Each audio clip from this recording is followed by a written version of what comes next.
You guys ready to get started? Yes! Have a sip. Big week this week, big election this week, huh? Am I right, Thirsty Hippo?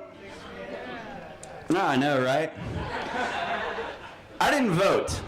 I'll tell you why I didn't vote. I met Thad Cochran when I was in college. Super nice guy. He comes up to me, we start talking. He says, hey, where do you go to school? Southern Miss. Well, we should see about getting you a scholarship. What is your GPA? And I told him, and he's like, well, get that up and get back to me. And I was like, asshole. I still got these student loans. That's one less black Democrat you've got in your pocket, all right? It's Thaddeus. Did you guys hear about the 28-year-old medical student who is auctioning off her virginity? She actually has a website where you can bid on harvesting her cherry. I'm not making this up. I'm serious. Some of you may call that prostitution, but to me, that's the best episode of Shark Tank ever. Shark Tank for a pimp? I'm into it. I'd watch it. The closing bid, $801,000. That is a lot of money for some virginity. All I needed were the keys to my dad's minivan and a little Marcy playground in the background. And some candy. If you're going to pay that much for some poon, at least hire a professional, you know? Do you know how much broken hymen you can get for $801,000? That's like 16,000 panty dropping 2 for $20 dinners at Chili's. Works every time. She has all these dumb rules on her website. No penetrating the rear. It's like trying to sell a brand new Maserati that won't go in reverse. Come on, give me a break. If you are interested in bidding, I've got some bad news. She called off the auction like as soon as I launched my Kickstarter. She calls off the auction. She called it off because they couldn't verify that any of the top bidders actually had the funds. Surprise, surprise. And it's just probably for the best. Like my mother always told me, if you're going to sell your virginity, don't sell it on credit. Oh, yeah. Thanks, Mom.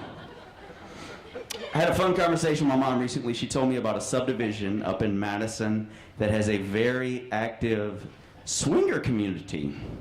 Kind of like Cambridge, just in Madison.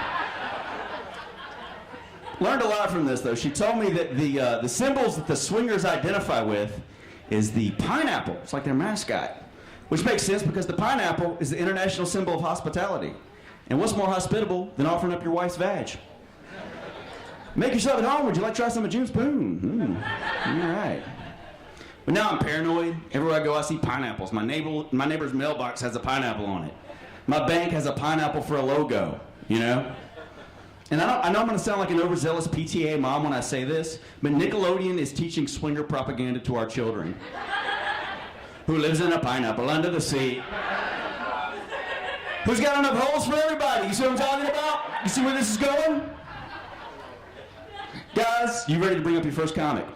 I don't watch BET anymore. I don't watch black entertainment television because that's racist.